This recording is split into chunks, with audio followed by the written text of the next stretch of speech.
Hey everyone, this is part two of the solo playthrough of Castelnuovo. If you have not seen part one yet, I encourage you, or recommend you to do so, so you have a little bit of background as to how the board state got to where it was, and I do go over the setup in the solo rule that are described in the solo rules. And if you are new to Castelnuovo completely, please understand this is typically a competitive game for two players. But part of the Kick crowdfunding campaign unlocked solo rules for the game, which is exciting. And I would say these are still in development as far as I'm concerned. So I would imagine the final solo mode that comes in the box will look a little different than what's shown here on the screen. But just if you're curious, right now the solo mode is 4 pages in length, and so not overly complex by any means. And I'll not ramble too much since I am assuming most of you have already seen part one, so I'll explain things as I go. But we actually ended the part one on my turn, and I'm showing my hand of cards down here. So these are what I have available: a counterattack, a mine, and the bishop. Now, the bishop is great for healing, but as of right now, I only have one unit that's been wounded and has only and still um, only has one health left, but the bishop lets me heal up to 3 points of damage. So there's no real reason to use this card. The mine is only good for when there's an attack going on. It's called a combat card, and it's played then. Yeah, if you're when there's combat. And counterattack is if I wanted to try to initiate an attack, which is rather risky at the moment. So I think what I'll do is just do what's called the rest action, which basically means I rule checking here. Yeah, rest. You do not play any cards and may discard any cards you wish. I'll go ahead and do that. And I'm just going to discard my counterattack card because I do think the bishop card is good to keep. And then I replenish my hand. That ends my turn, or my phase. Then we go to the reinforcement phase, which dictates that where any Ottoman units eliminated get placed back on the board unless it's a Janissary unit. In this case, it's not. It's one of the Azab infantry. The solo rules do say that when you're doing reinforcements for the AI player, that you when an Ottoman unit when deploying reinforcements, add blocks to all areas with fewer than 3 units. Prioritize areas with Ottoman leaders or areas adjacent to them, and then randomly distribute the rest. So if we look at the board right now, the Ottoman leaders are the circles. So we have a circle there, circle there, circle there. They all have full stack of units. So then the solo rules, you can only have 3 units in addition to the leader. So the solo rules say add blocks to all areas with fewer than 3 units.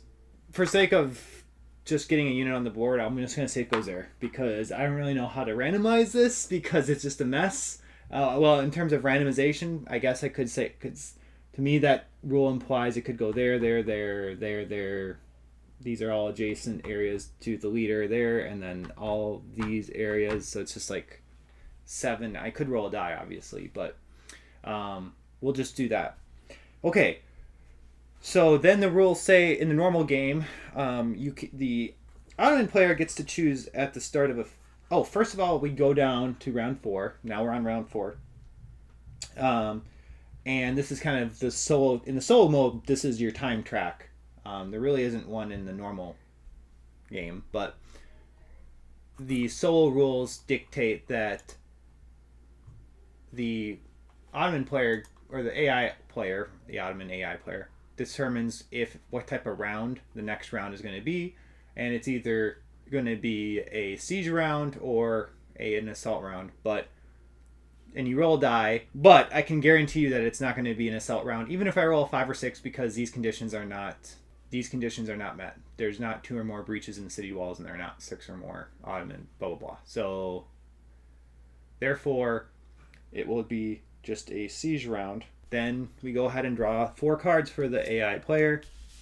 Okay, so for counterattack, we do left to right. So we start with this counterattack card, which states you can move 2 with or 4 and can initiate combat. So I think when you look at their soul rules, and that's why I'm purposely showing them to you guys so you can understand why I'm faltering here. It says that everything up here makes sense, but then it gets to movement and attack. The movement of all blocks is limited to a maximum of 2 spaces. That's fine. Will combat begin? Unless it's a march card, determine if the movement can initiate combat. So as of right now, the answer is technically well, no, it can't. It can't because I forget that these bastion structures actually prevent the Ottoman player from essentially moving in to attack them. As a result of that, they can't attack. They can't attack down here either because the walls block them from basically moving in to attack. So as of right now, I know it won't be an attack, but then it would be a movement. And that actually is relatively clear because it says this is the priority you use to choose which blocks to move, and it starts with those at C, which we still have units at C, and then in terms of where they move, they have to get off the ship. The only space they can get off the ship, you pick 3 blocks randomly. They can move 1, 2, and I'm moving them there because it doesn't really get them closer, but it's getting them off the boats. All right, so that concludes basically this whole card. So we'll just, oh yeah, I have the discard pile up there. All right, so we do the next card, which is the same exact card, and therefore I'll plan to do the same exact thing, which is take 3 more units and put them on shore because there's no other spot to put them at this point. So that's what I'm going to do, and that finishes that card. And now we get to an attack. At this point, there is 1 more unit left on the boats, but they can't move on shore because there's no room, because you can only have 3 units at a time. So then we go back to the solo rules. Those furthest from any wall. All right, well that's moving into clear terrain costs 1 movement, and moving into rough terrain costs 2. So that part makes enough sense. So then we just pick whichever units are the furthest from the walls. Which is probably one of these guys. So this is those furthest from the walls, those with the most blocks, and they both have the same amount of blocks, and then random. So for sake of expediency, I'm just going to say these guys move because they can move here, which is green, and then here, which is green. So 1, 2, and now they're getting close to being able to, charge in, I guess. Which would be this. Actually, I mean, that technically I think would be there. Walls with no enemy. I do have a wall there without a force in it. So, and I think I moved them towards there. We'll leave it as is. All right, so that would be okay. And the rules also, solo rules do say that when you're doing a card for the Ottoman player, this is not the case for a normal competitive game. So normally you just do 1 action. Solo game, they get to do both. So it says 2 trench points. You may also deploy or move 1 battery. And we read the solo rules for trench points. Use the following priority when placing trenches. Demolish. If there are Ottoman units in an area with walls or bastions, use them to demolish the structure, which is not the case. If there is a trench and no nearby breach, place an artillery battery or move an adjacent one as close as possible to the wall or an enemy. The Ottoman may build trenches in which to place your artillery batteries and to protect your infantry in combat. When you play one of these cards with the number of trench points, place an Ottoman trench marker in a clear zone for 1 point or in a rough zone for 2 points. Oh yeah. Place the trenches in zones where there is an Ottoman unit. there can only be one trench per zone. All right, so basically, to summarize, I have 2 trench points, and now I will put a trench where there is units that I have, and here the sole rules say highest area, the closest area closest to the wall. All right, I think should be able to figure this part out. So highest area, there's 3 over here. Is the number that denotes the height of the area. Doing this correctly, and now I'll do a 50, since this is a 50-50. I'll do a roll here. 1 2 3 is the one on the left. 4 5 6. Oops, you guys know the bad roll. All right, so I got a 5, which to me meant the trench goes here. Okay, and there we go. All right, so that was this card that we just completed, and now we do the final card for the Ottoman, which is march. Perform a march, and as we discussed last time, the rules are pretty clear that for moving, so we do have 1 block left at C, so technically maybe, yeah, okay, so you can move through your own units. And that means that unit on the boat is able to actually land, I believe, and they're going to reinforce an area first, towards walls with no enemies, climb if adjacent. So again, this is where it's confusing to me where exactly these guys are going to go, but they're going to, in my mind, they land here. 1 2 3. That wall with no enemy, again, is actually the wall way over here. So I guess maybe they move here, which obviously seems dumb since they're on their own and a very easy target for me, but I'm not seeing any rule saying that that would not be what would happen. And then this card also has a second half, which is 2 trench points, and again we would follow the rules for trench points, which is highest, and this time then since we just did this, we know that the other highest terrain area is over there. That would get the trench point. So that again ends the Ottoman's turn. Pretty simple. Now it goes to me. See, this is where it's obviously very tempting to just go after that guy, because that is part of my objective, is getting to 12 casualty. That's how I win the game as the Spanish player. So I figure, why not take advantage of this easy target?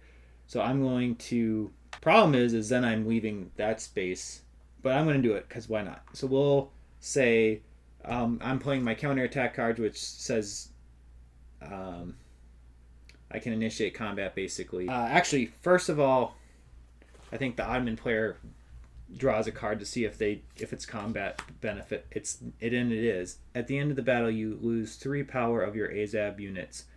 Your AZAB units have +1 to hit. All right, so let's see if it's an AZAB. No, it's not. So if it's not an AZAB, it can't be used. So I guess we draw it again. Draw another card. Basically, they get 2 chances to draw something that helps them. And they get the same exact card, but so that doesn't help them.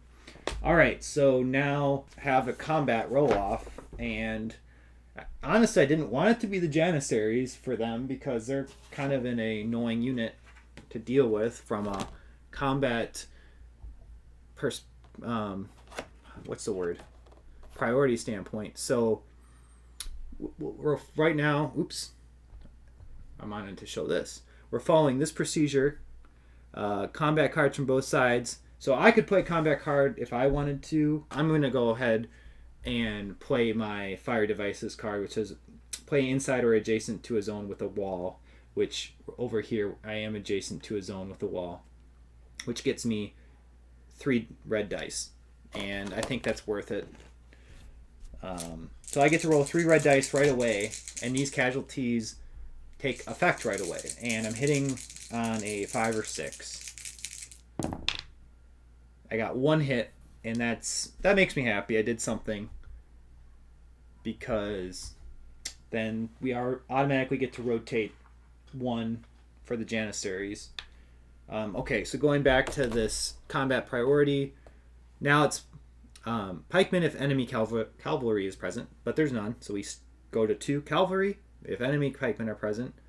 If no enemy pikemen are present, and there's but there's no cavalry, so it doesn't matter. Then the arquebusiers. Interesting, because I did think that they're both ranged go at the same time, but according to that rule, my arquebusiers do get to fire first. So I'm not going to complain about that. And they get a +1 to their roll. So I'm rolling 3 because the power of the arquebusiers unit is 3. That means 3 dice. And I'm hitting on a 4, 5, or 6. And again, these casualties take effect immediately, but only a 4. Only 1 hit, which is not good because now it's the final step of combat here, which is infantry on both sides, which now we have 3 power of infantry on my side with my spearmen, and then just 2 remaining for the janissaries. So they're still operational, and now both sides are looking for 5s and 6s. And geez, so they got 1 hit, 1 5. I got 1 hit, 1 6, which means they only have 1 health left. And then I think I decide where I want to take their hit, so I'll take it on my spearmen. So we'll flip the janissary unit back up. Oh yeah, retreating. So they have to retreat, I believe, because if they must retreat, they will retreat to the most protected area or reinforced area with fewer than 3 units. Probably going back to another kind of guessing game. It's probably one of these because over here, no, they are next to someone over. Geez. Okay, so there really was no clarity in terms of where the priority of where they should retreat. So I'm just gonna say there. It's high elevation, and it just makes sense to me. I don't know. So we'll say that's where they retreat to, and it's still my turn. Oh wait, actually, the rules also do say, just so you know, after the Spanish player finishes a combat in their phase, the Ottoman draws 1 card. If the card is a counterattack, the Ottoman moves as described above and may even initiate a combat. So that's what we do. We draw for the Ottoman to see if it's a counterattack, and it's not a counterattack card, so that just gets discarded. All right. So it's my turn. I have 3 cards left. None of these are immediately useful at the moment. Oh, wait. Actually, I forgot. I did use this card, so this gets discarded. So I have 2 cards left, but neither are immediately useful. I could restore up to 3 power points to 1 or more eliminated units. Maybe I just take care of that now, although I think actually I want to save them for my arquebusiers. So that means my side is done. Spanish is done. They will draw 2 cards to get back up to 4. And then that would... Oh, we move on to reinforcements, but there's no reinforcements because no units died for the Ottoman, and that means that's the end of the round, and we will proceed to round 5. And technically, we would roll to check to see if they are going to do that siege type of round, or assault round, I should say. But again, that means that they have 2 or more breaches, which is not the case. So yeah, that concludes that round, and we're on round. Okay, continuing on to round 5. This is still a siege round, and therefore the Ottoman just draws 4 cards, and we're gonna get some bombardments. All right, so that will be interesting to see how this all plays out. We'll do this in bombardment first. And let's open up those solo rules to see how they handle bombardments. This will be pretty straightforward because looking at the board, their artillery they have is right here. Actually, technically the ship is also an artillery and is adjacent here, and technically the artillery is adjacent here. Let me pull those up one more time. So it's adjacent lower target, which is definitely not the case for the boat. Enemies without walls. Okay, so it says right there that enemies with walls comes before enemies with bastions, which does make sense to me because the goal is obviously to break through here. So we're going to have this piece of artillery attack these walls, and the number of die they roll is, I think, listed right here on the card. We'll go over and take a look at it. So attack a zone occupied by enemy units up to 3 zones away with 4 green dice. Oh, and if you're adjacent to the target, you have +1. Holy cow. So they're going to be hitting on a 4, 5, or 6 here. This is going to be very... You don't want cannons just adjacent to your walls, which does make a lot of sense. So I may have missed out on the opportunity to try to mitigate that. So here we go. 4 dice hitting on 4, 5s, or 6s.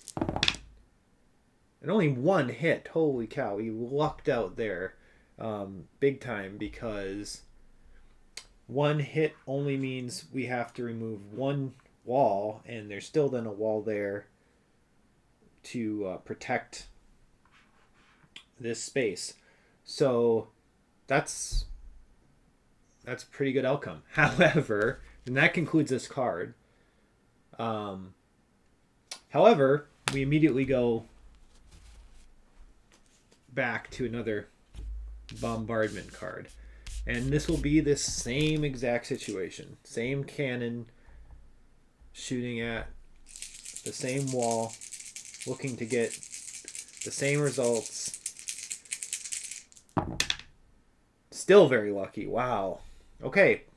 But we now have a breach. A breach in the wall, and this will be interesting to see how things kind of... So now they will do their counterattack card.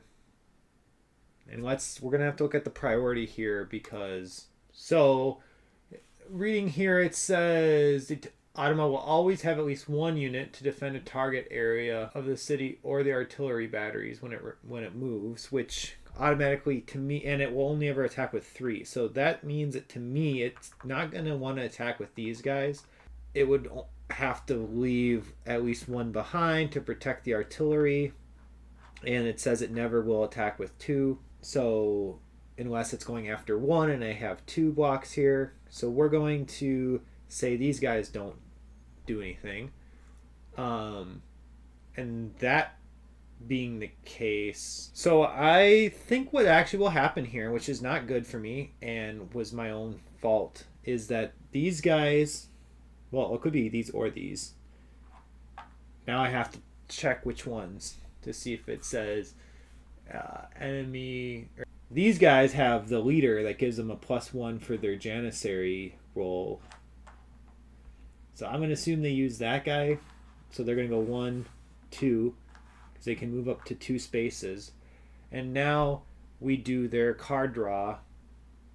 Technically, technically I play a card draw first. Technically, I get to place my combat cards first if I want to. You know what? First I'm going to do, these guys are here. So I'm going to play my Arquebusier card, which is a reaction card that when the Ottoman units move to a zone adjacent to your Arquebusiers, reveal them to fire at them. Take into account height difference, so 3 and 2. Ooh, there is a height difference. So that's what's going to happen here. I'm going to use my Arquebusiers and activate this card when these units move to this space. And now I get to do a combat roll, which will be 3 red dice, because that's the power of my Arquebusier, but then it's +1 for their innate +1 for their innate bonus of +1. And then also, I forget about the height difference thing.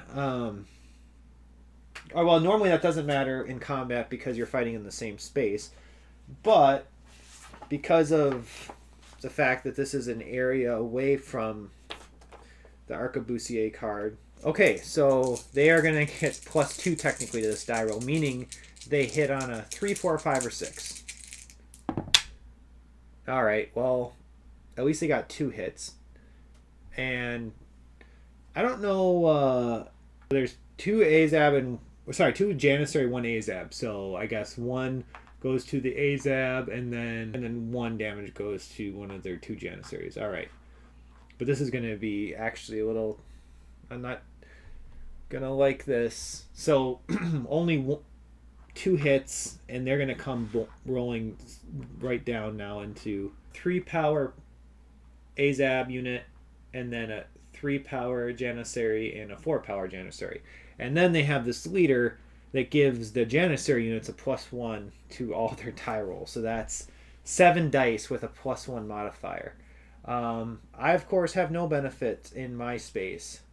So we'll just go through the progression. Combat cards from both sides. Oh, yeah. So I use my Arquebusier card. That gets discarded. Now, I know I'm going to use a combat card. We check to see if they're going to use a combat card, which they drew 1. It wasn't a combat card, but then they do get to draw 1 more time. Also, not a combat card. So, we resolve my combat card, which is 4 dice being rolled, and I'm hitting on a +1. So, hopefully I can at least knock out a few more of their units. Or yeah, 4 dice. I didn't mean +1. 4 dice. I'm hitting on 5s and 6s, and that's actually finally some good rolling. So I did roll 3 hits here. All right, so that means we knock down this unit. So now they're all at level 3, and then the Azab goes down 1 more, and one of the Janissary units will go down 1 more. So they're at least a little more weak, because now the rules, if you remember, they say that actually the Arquebusier get to go first, which is great, because that gives me a chance to maybe whittle them down a little more. And with my Arquebusiers, I'm getting 3 dice and +1, so I just need 4, 5, or 6. And I got 2 more hits. So going back to the board here, first we get down this guy to 2 as well, and then 1 more to the Azab. So this is looking okay. The problem is I have not been keeping track of hits delivered so far, because you do need to do that for purposes of determining who wins a combat. I'm going to use these cubes to mark that. So 5 total hits that I've delivered to them. Now they come and hit me. Well, now it's simultaneous. So they have 5 die worth. No, it's not quite this way because they have the +1. So I'm rolling 2 for my pikemen. They're rolling 4 for their Janissaries. But the Janissaries they have a +1. So the green dice are hitting on 4, 5, or 6. My red dice are hitting on just 5 or 6. Wow. Okay. So I did nothing there. They did 3 hits to me. Oof. So that's going to be. I think I just eliminate him. So that's 2, 3, and then unfortunately they do have that last Azab unit that gets to roll, and he's only hitting on a 5 or 6 because their leader does not. Oh, and I missed. So that's 3 hits that they've done to me. I'll use the green dice. I should have just used die, so to track the hits. So they've just did 3 hits to me. I still have done. I think I'm still going to win this combat, surprisingly, even though it was bloody, which is actually a big deal. But anyway, they hit on a 5 or 6 with this die, and it's a 5. So now my Arquebusier is down to 1. Which means they did 4 total casualties to me, but I still did 5 back to them, which means they have to retreat back 1 space, which just will be back to here, I guess. And yeah, that worked out in my favor, I think. I didn't eliminate a unit, but now the one thing that's unclear to me is they had to retreat. I don't know if my Arquebusier card gets to continue to go off Yeah, I don't know if my Arquebusier card allows me to shoot them when they retreat again. So I'm pretty sure I completed this counterattack card. And that means their last card is this counterattack card again. And I think their action is pretty straightforward at this point, where they will just take the same group and attack me again. And the one thing that I was a little unsure of is if they get to if my arquebusiers gets to shoot, but before they come into my space. But it seems like the rules specifically say it's when a unit moves adjacent to the arquebusier unit, and they already were adjacent, so I don't think I get to shoot at them first. So now we just move straight into combat, and I will flip them face up again. And I technically can do I don't have a combat card that I can even use. So now I draw 2 for their side. First card is not a combat card. Second card, also not a combat card. So then we go straight into the combat procedure with the arquebusier getting to fire first, hitting on a 4, 5, or 6. All right, hopefully I can at least get something out of this.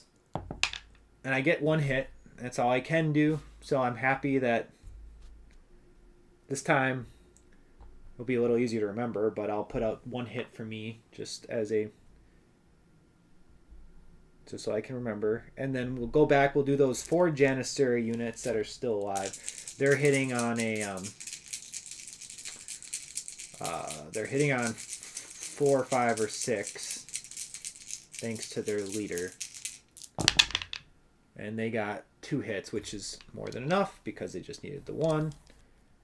So going back to the board here, I do knock down one of their Janissary units 1 point before my brave arquebusier unit dies. And now these guys will all stand up and be hidden again. And they will, I guess, continue to try to move forward, although they're very weak, so they're a pretty good target for me. If I had a counterattack, I would probably counterattack now, and I don't. So that's just the luck of the draw with this game. And in fact, it does go back to my turn, but I don't really have much I can do at this point, unfortunately. And I don't think I will do anything except rest. And I think I'm just going to get rid of this pikeman card. Doesn't really seem very helpful for combat because it's just... Okay, fine. I've convinced myself I'll keep it because they're... No. I'm going to get rid of it. I don't think it's going to be very helpful. So I'm going to draw 3 cards. And this is going to be interesting because now we have... Well, reinforcements which don't matter because no one died, unfortunately, for the Ottoman. But now we have our first time where maybe there are 2 more breaches in the city's walls. Okay, so there's still only 1 breach, which means we go up to round 6. And it's still a siege round. So here's the 4... Well, I shouldn't have done that. These cards off to the side. It's hard, you didn't see them, but there's 2 more cards that are going to get shuffled into the deck. They're like event cards now for the Ottoman player that we... So they have an attack. And what was I saying? Oh yeah. Because this space as of now has 2 units and they can't just give up their artillery. Looking at the solo rules once again, will combat begin? And I'm looking at the board and I think the answer is no. Because of that, the next thing is looking at move, and there's no more enemies at sea, so that's it. Those furthest from the wall. I guess the question that I'm not sure of is, do I first pick the target area of the movement, or do I first... Because reinforcing area to me means trying to get blocks here, and it says furthest from the wall, like, that's what I don't fully understand. Furthest from the wall makes sense because they're trying to move in their units. I'm just gonna say this card's gonna be used to move these guys here. Don't know if that's right. And then they have another attack card. Same thing. I'm just going to say they're moving here to reinforce that space. I don't know if that's right. I'm sorry. If anyone's watching this and thinks in the comments they know what I should be doing, I'd love to hear in the comments what your interpretation of what I should be doing is. Okay, well, because then I'm like, okay, for this counterattack, I'll just stay. Oh, oops, and I forgot trench points. So I'm gonna say I did the movements, but I still need to do the trench points for each card. And I may have done this wrong the last time I did trench points, by the way, or mixed up. So if there is a trench, which now there's 2 trenches and no nearby breach, I'll place an artillery battery or move an adjacent one as close as possible to the wall or an enemy. So it says 2 trench points. You may also deploy or move a battery. I don't know what nearby breach implies. I guess as part of my, because there's a breach here and there's a trench there. No nearby breach. Is this a nearby breach? If not, then they're saying you placed an artillery there, which I guess makes sense. This is rough terrain, so it costs 2. I think a trench goes there, is my guess. And this looks connected to me. Or do I place the trench first, then the cannon? I think it's here, is where a trench goes. And then let's say the artillery would go there. Where is another trench gonna go? The highest area, again, I guess, is back here. I don't know if that means that their last cannon gets deployed back there. All right, so now counterattack, which is moving. I'm just going to say these 2 move. 1 trench point. So I'm going to say that they would do this. They're going to place a trench right there, right next to the frickin' wall. Because that logically is what I would do. And then move this here. So I don't even know, following the solo chart, if that's actually what would happen. But to me, that's what makes sense. So that's the turn for the Ottoman player. Back to me. Now I have finally my own bombardment card. I have an artillery there by itself. I actually don't know if you can have an artillery by itself. I know it definitely is at risk of getting taken over. So I'm actually not 100% sure about this. But anyway, I'm going to say I'm going to use this artillery to attack next door. Rules are very clear that trenches do not block artillery. So I'm going to use my bombardment card, and that lets me roll 3 attack die, and since it's adjacent, I get a +1 modifier. And the height could potentially benefit, but we're at the same height, so I'm hitting on 4 5s or 6s. I got 2 4s, meaning 2 hits.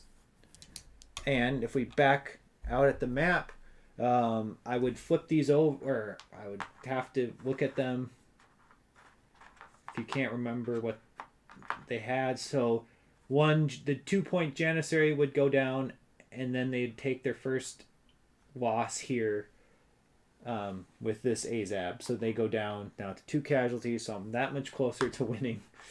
And then these guys would just go back up, I guess, and go back where they came from. All right. I could then counterattack. I probably missed an opportunity on that. Yeah, I could just do a regular attack. However, what I'm definitely going to do is a Kamisado, which... Oh, yeah. So Kamisado attack a zone at a distance of 1 or 2 with +2 hits. The Spanish player deals damage first, but cannot play combat cards, which is what I'm going to do with these guys over here. They're basically doing like a pseudo ranged attack to these guys. The Ottoman player does get to check for combat card. Oh, that's interesting. I don't even know how to handle this because that was their check for. I'm just gonna discard it. They get the fire devices. So I still think I roll first for my units, even though I don't even know if I was supposed to draw that yet for the Turkish player, for the Turkish bot. So I'm rolling 6 dice, and I'm hitting on +2.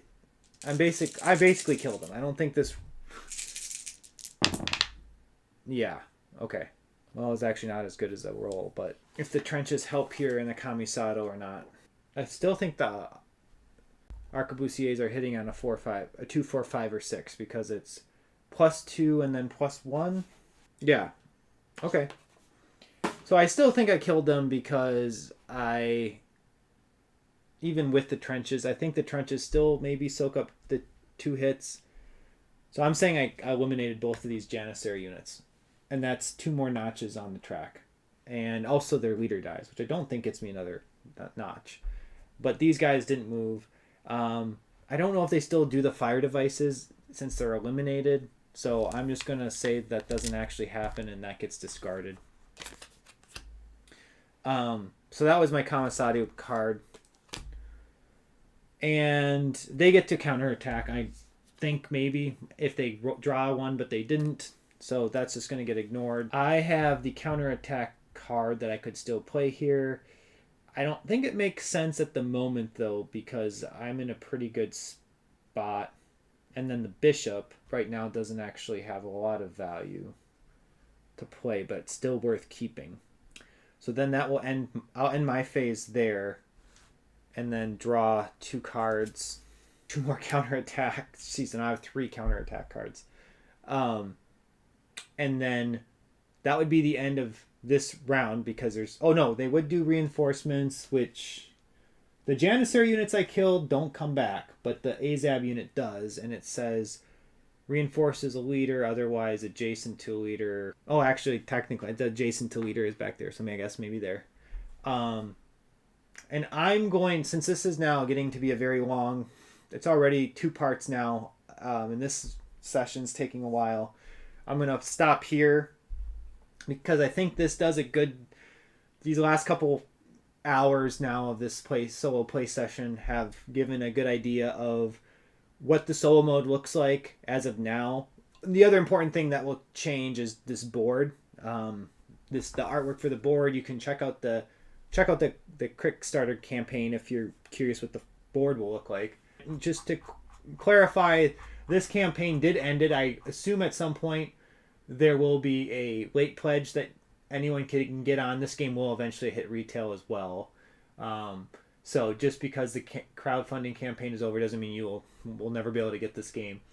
But check it out, the crowdfunding page or the Kickstarter page, for all the details about it. Yeah, if you have questions about what I was doing, or rules questions yourself about what I was doing, feel free to ask in the comments. I hope to maybe know the answer. But also, if I don't, then it's definitely good signal that I should ask the designers of the game, because there, as you saw, a few different aspects of the solo mode that weren't clear to me based on those solo rules. And if you saw something that I was being an idiot doing, and you thought it was very clear what the solo rules were trying to tell me to do, put that in the comments too, because for my own peace of mind, I would love to be told what I should have been doing. The pace of play, though, for the game in general is pretty quick, and if you're curious how it plays competitively, we do have a video of myself and John from Talking Cardboard playing through a competitive session, which in that session there was almost no rule issues, because the rules are otherwise very clear for a competitive game. It's just once you get to the solo rules, there was the priorities for movement and attacking just didn't quite click for me based on how they are currently written. So with all that said, thank you so much for watching this. Please subscribe to Talking Cardboard if you haven't already. We also do live play sessions, and then you'll get notified when we go live. So with that said, thank you so much for watching. Hope to see you guys again soon.